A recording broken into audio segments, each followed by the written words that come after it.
আসসালামু আলাইকুম প্রিয় দর্শক, আমি প্রতিদিন এখানে যে কথাগুলি বলি তার বেশিরভাগই থাকে রাজনীতি নিয়ে।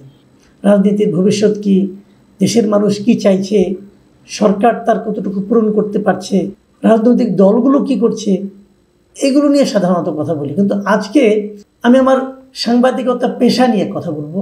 এই পেশার একজনের ঘটনা আপনাদের সামনে উল্লেখ করব। তিনি হচ্ছেন বিভুরঞ্জন সরকার। তিনি আমারও সিনিয়র, আমি তাকে বিভুদা ডাকতাম। ওনার সঙ্গে আমার মোটামুটি ভালো একটা যোগাযোগ ছিল, পেশাগত কারণে ছিল, সে ঘটনা বলবো। তার আগে বলে নেই, এই বিভুরঞ্জন সরকারকে শুরুতে কিন্তু আমি চিনতাম অন্যভাবে। আমি যখন ইউনিভার্সিটির স্টুডেন্ট ছিলাম তখন আমরা যাই যাই দিন নামে একটা সাপ্তাহিক পত্রিকা বেরোতো শফিক রেহমানের সম্পাদনায়। সেখানে রাজনীতি নিয়ে এক ভদ্রলোক কলাম লিখতেন, খুবই আলোচিত, সারা জাগানোর কলাম লিখতেন। তার নাম ছিল তারিক ইব্রাহিম। এই তারপরে জেনেছি আমি এই তারিক ইব্রাহিম আর কেউ নন, এই বিভুরঞ্জন সরকার।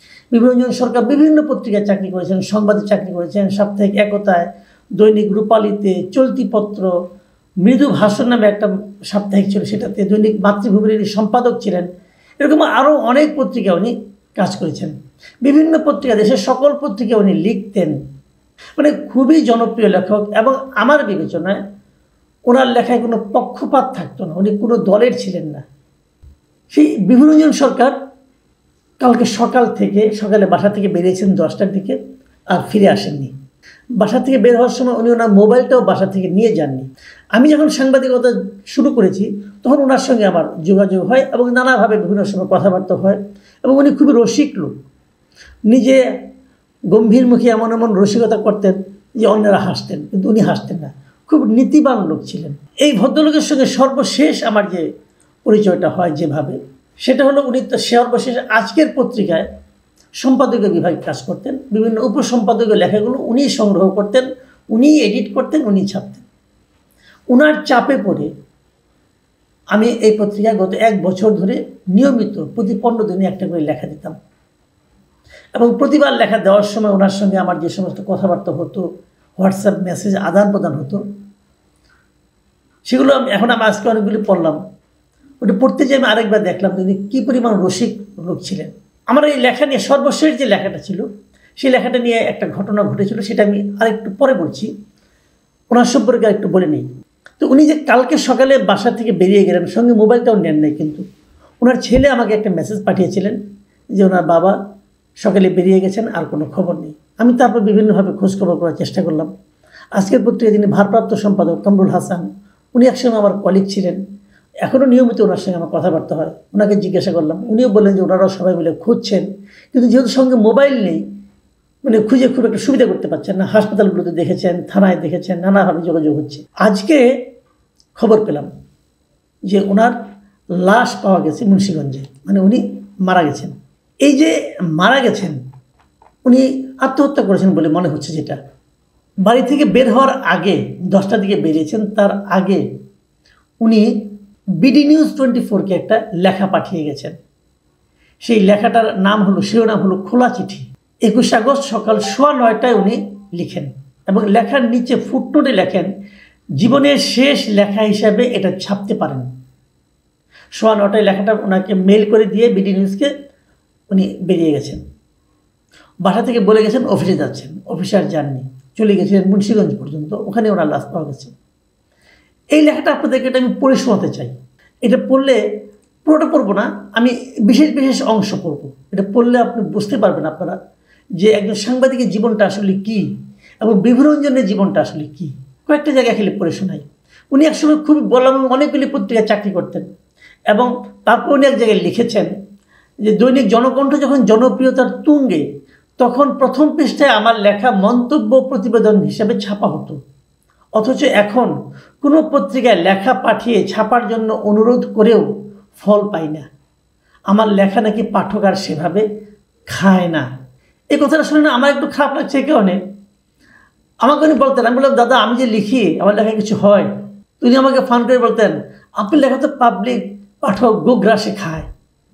আমি তখন বুঝিনি এই খায়টা ওনার মনের কোথায় ছিল, এখন বুঝি নিজের কাছেও খারাপ লাগছে। উনি এক জায়গায় লিখেছেন যে মুক্তিযুদ্ধের পক্ষে থাকা, এবং একটা ট্যাগিং হয়ে যাওয়া, ট্যাগ লাগাই দেওয়া ওনার শরীরে ওনার নামের সঙ্গে, এগুলো উনি দুঃখ করে লিখেছেন যে শুধু মুক্তিযুদ্ধ ও অসাম্প্রদায়িক গণতান্ত্রিক রাজনীতির পক্ষে অবিচল অবস্থানের কারণে আমাকে আজও আওয়ামী ট্যাগ দেওয়া হয়, কিন্তু আওয়ামী আমলেও কোনো বাস্তব পুরস্কার পাইনি। আমি পেলাম না একটা প্লট, না একটা ভালো চাকরি, উনি কোনো কিছুই পাননি কিন্তু।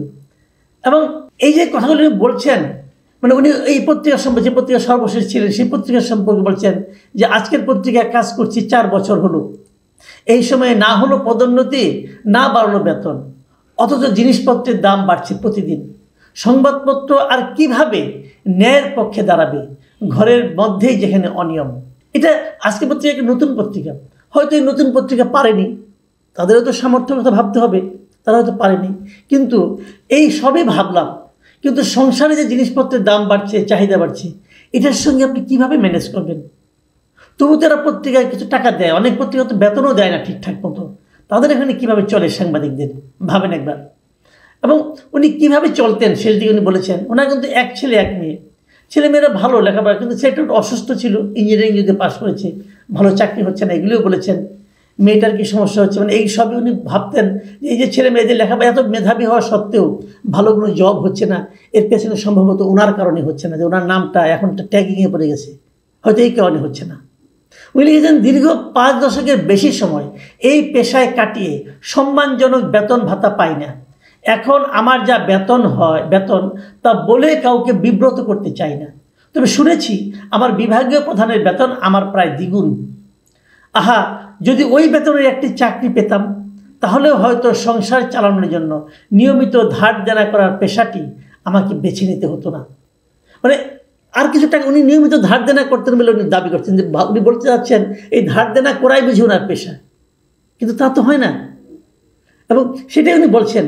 এবং সর্বশেষ যে ঘটনাটার কারণে ওনার মধ্যে বিশেষভাবে চাপ পড়েছে বলে আমি মনে করি, কারণ এই ঘটনার সঙ্গে আমি জড়িত, সেটা একটু আপনাদেরকে আমি বলবো। উনি এই 15 আগস্টে উনি একটা লেখা ছেপেছিলেন, বলা বাহুল্য আমি একটু বলি। উনি আমার কাছ থেকে এই মাসের শুরুতে 2টো লেখা নিয়েছেন। একটা নিয়েছিলেন 5 আগস্ট উপলক্ষে, বলেছিলেন সরকারের হাসিনা যে পালিয়ে গেল দেশ থেকে, সেই দিবস উপলক্ষে আমি একটা লেখা দিই। এটা 4 তারিখে আমাকে দিতে বলেছিলেন, আমি ওটা 4 তারিখে দিয়ে দিয়েছিলাম, ওটা ছাপা হয়েছিল। এরপর বলেছিলেন যে 15 আগস্ট নিয়ে একটা লেখা লেখার জন্য। 15 আগস্ট এই সময় থেকে সেন্সিটিভ বিষয়। আমি বললাম দাদা আমি এটা কীভাবে, কত শব্দ, উনিও বলে যে যার পায়েন আপনি লেখেন। সেই লেখাটা আমি 14 তারিখ সকালে ওনাকে দিয়ে দিয়েছিলাম, এবং লেখাটা পেয়ে উনি বলেছেন লেখাটা ওনার পছন্দ হয়েছে। কিন্তু আমি দেখেছি পরের দিন আমার লেখাটা ছাপা হয়নি।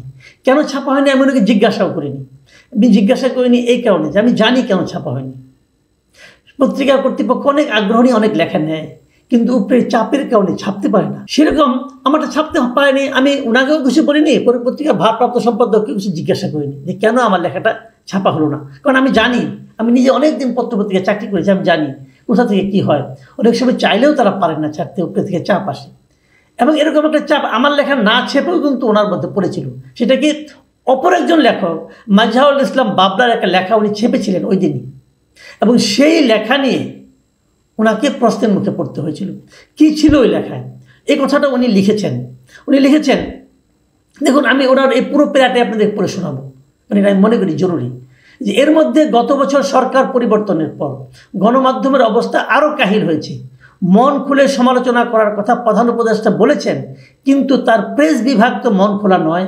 মিডিয়ার যারা নির্বাহী দায়িত্ব পালন করেন তাদের সবাই আতঙ্কে থাকেন সব সময়, কখন না কোন খবর বা লেখার জন্য ফোন আসে, তুলে নিতে হয় লেখা বা খবর। দেখুন এটা কিন্তু যারা অনেকে বলেন যে এই প্রেস উইং খুব ভালো, এই সরকার আমলে খুব মানে মুক্ত গণমাধ্যম, তার সম্পর্কে কিন্তু উনি একটা ধারণা আপনাদেরকে দিলেন। এবং দেখেন সেখানে কি হয়েছে, উনি লিখেছেন এর মধ্যে আমার একটি লেখার জন্য আজকের পত্রিকার অনলাইন বিভাগকে লাল চোখ দেখানো হয়েছে। মাজহারুল ইসলাম বাবলার একটা লেখার জন্যও চোটপাট করা হয়েছে। আপত্তিকর কি লিখেছেন বাবলা? লিখেছেন সেনাবাহিনী শেখ হাসিনাকে সামরিক হেলিকপ্টারে দিল্লি পাঠিয়েছে, আর শুধু পুলিশের গুলিতে নয়, মেটিকুলাস ডিজাইনের মাধ্যমে জঙ্গিরাও মানুষ হত্যা করেছে। এই 2টো লাইন লিখেছিলেন, এবং এই 2টো লাইন লেখার কারণেই ওনার উপর চোটপাট করা হয়েছে। এবং এটা নিয়ে উনি পরে বলছেন, বিভূদা লিখছেন যে এখানে অসত্য তথ্য কোথায়? শেখ হাসিনা কি হেলিকপ্টার ভাড়া করে গোপনে পালিয়েছেন? আর হাসিনার পুলিশ না হয় ছাত্র জনতাকে হত্যা করলো, কিন্তু পুলিশ হত্যা করলো কে বা কারা? এইটুকু লেখার জন্য পত্রিকার বিরুদ্ধে তোপ দাগা একেবারেই অনুচিত। সেই জিনিসটা কিন্তু হয়েছে। এখন বলবেন এটা কি ডক্টর ইউনূস করেছে? না, তিনি হয়তো করেননি, অন্য কেউ করেছে। কে করেছে? সরকারি কোনো লোক করেছে, এমন কেউ করেছে যে চাপ পত্রিকার পক্ষে সম্ভব হয়নি হ্যান্ডেল করা। আমি লেখাটা শেষে উনি যা লিখেছেন সেটুকু পড়ে শোনাতে চাই। তিনি লিখেছেন, আমার জীবনে কোনো সাফল্যের গল্প নেই, সাংবাদিক হিসেবেও এ ডাল ও ডাল করে কোনো শক্ত ডাল ধরতে পারিনি। আমার কোথাও না কোথাও বড় ঘাটতি আছে, এই ঘাটতি আর কাটিয়ে ওঠা হলো না। দুঃখই হোক আমার জীবনের শেষ সঙ্গী, আর পৃথিবীর সকল প্রাণী সুখী হোক। তার নিচে ডেট 21শে আগস্ট ভোর 5টা, সিদ্ধেশ্বরী, ঢাকা। মানে 21শে আগস্ট ভোর 5টার সময় উনি এই লেখাটা শেষ করেছেন। তারপর বাসায় ছিলেন।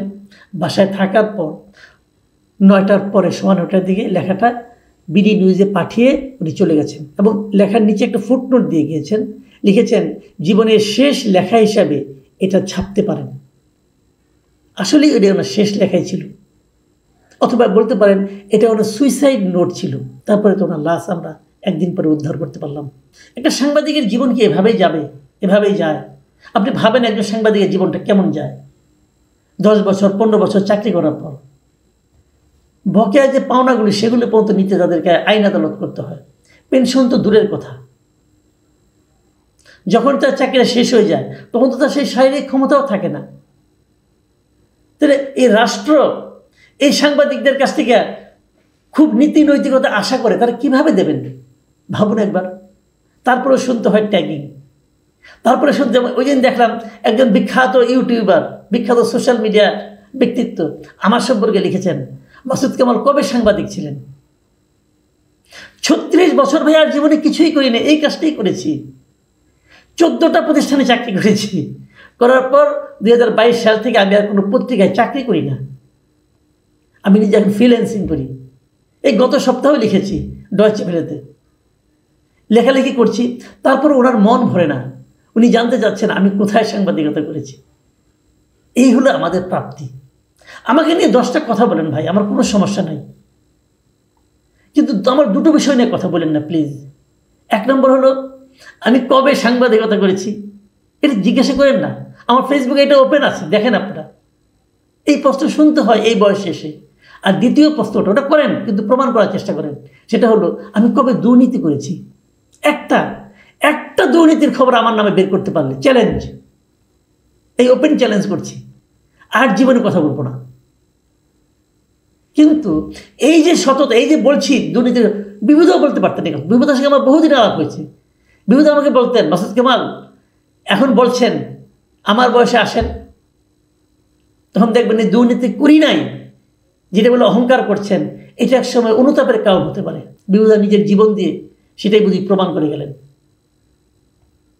প্রিয় দর্শক, আপনাদের কাছে একটা মাত্র অনুরোধ, মানুষের অসহায়ত্ব নিয়ে, মানুষের সাধারণ চলাফেরা নিয়ে না জেনে না বুঝে দয়া করে উপহাস করবেন না। প্রিয় দর্শক, এখন এই পর্যন্তই। একটু বড় হয়ে গেল, এই জন্য সবার কাছে ক্ষমা চাচ্ছি। আল্লাহ হাফেজ।